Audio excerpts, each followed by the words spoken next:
Hey everybody, it's Jeremy here, and I'm gonna dive right in. Post-event follow-up, do's and don'ts and sales hacks here. For number one, book the meetings at the actual event when you're having that conversation with them.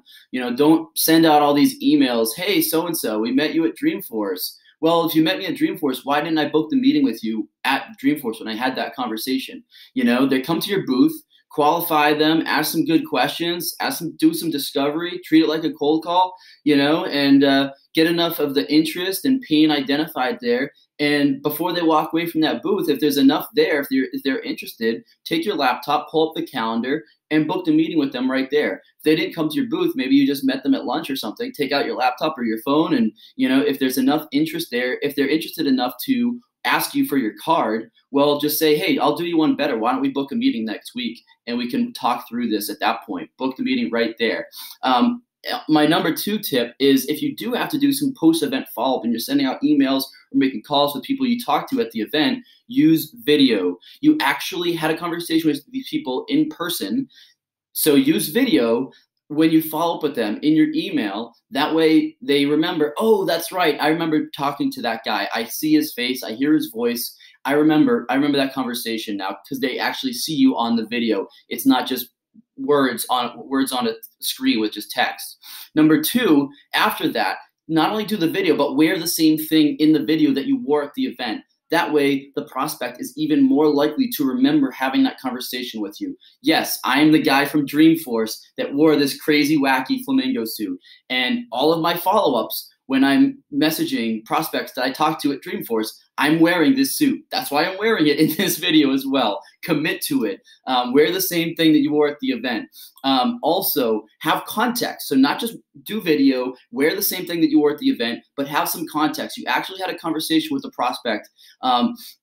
Don't treat it cold. Don't when you email them and you're like, hey, we met at Dreamforce and we talked to you. Here's a bunch of boring information about my product. Can I get 15 minutes on your calendar next week to talk about it? It's like, no, you're sending that same email. I know your company and every company is doing it that went to Dreamforce. You take your whole list of all the badges you scanned and all the people that you got cards for at Dreamforce, you put them in this cadence or sequence, blasting out the same boring email to all of them. They're all getting the same email. Well, guess what? You had a different conversation with each person than you met at Dreamforce, whether it was at a happy hour, networking session, breakout session, or they came to your booth. You had a different conversation with each person. So each person should be getting different messaging based on the unique conversation that you had with them. So have some context around it. Like the biggest advantage that you have with actually going to these events is access. Access to the buyers and prospects that you wouldn't otherwise have. These buyers and prospects that you're trying so hard to reach out to via calls and emails and your direct mail and video. You're putting them into these 20-step sequences and cadences, and you're trying so hard to get a response from these buyers and prospects when guess what? That person could just walk right up to your booth at the conference, or they could just be sitting across the table from you at lunch. So take advantage of it. Don't blow this opportunity by just throwing them into some automated sequence with 500 people all getting the same message with no context around it. So that's huge. And then also, timeliness is key. So you follow up with these people, follow up with them in a timely manner. So, don't let, weeks go by before you finally reach out to these people. The more every single day that goes by after that event, when you had the conversation with them, the more likely they are to forget who you even are. So the question is, okay, how do you prioritize who to reach out to first, and how do you keep track of all this context? It's a busy event. You're working a busy trade show or event, having all these conversations. Then when you get back the next day from work, how are you going to know who you had conversations with and what you talked to each person about? You get all these cards and, you don't know who you talked to about what. Well, a couple of things that I do is I have a notebook with me at all times in my backpack or behind the booth, and I'll go back after each conversation I had and I take some notes. Or maybe if they gave me their card, then I'll write some notes on the back of their card. Or maybe I'll put a rating like 1 through 5 or 1 to 10, or 1 to 10, and if it's an 8 or 9 or 10, that's a really high priority prospect that I want to make sure I reach back out to ASAP. I'll go back to the hotel that day after the event and reach out to them. The lower ones, like if they only have like a 1 or 2, then I know that I don't have to reach out to them quite as urgently.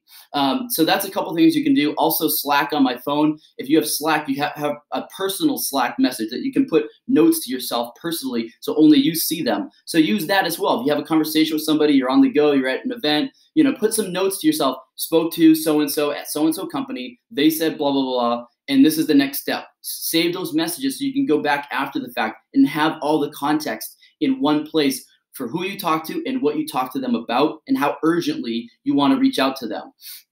And then also, if you're booking meetings right there at the event, have the context right there. Put it in the event invite, the stuff that you talk to them about.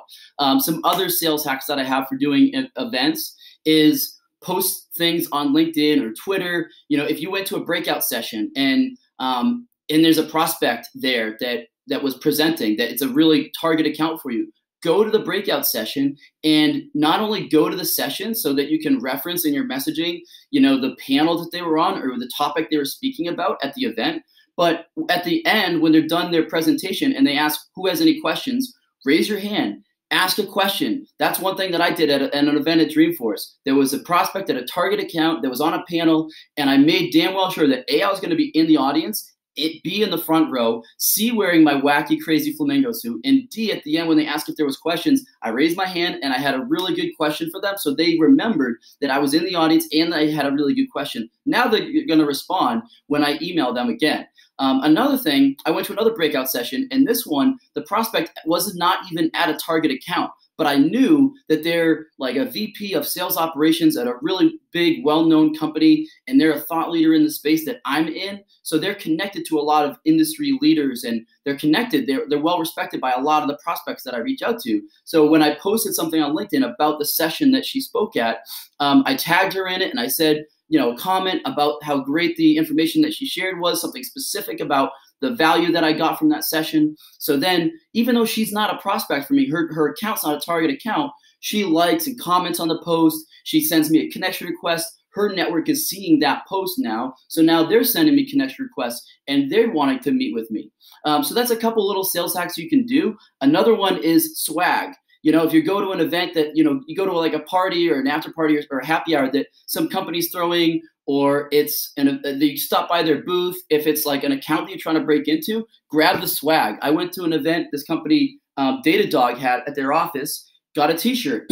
So when I sent them an email, a video email, I was wearing the Datadog t-shirt. Not only that, but I played the song Who Let the Dogs Out by Baha Men, and I was dancing around wearing this t-shirt. Yes, you better believe they're in our pipeline now.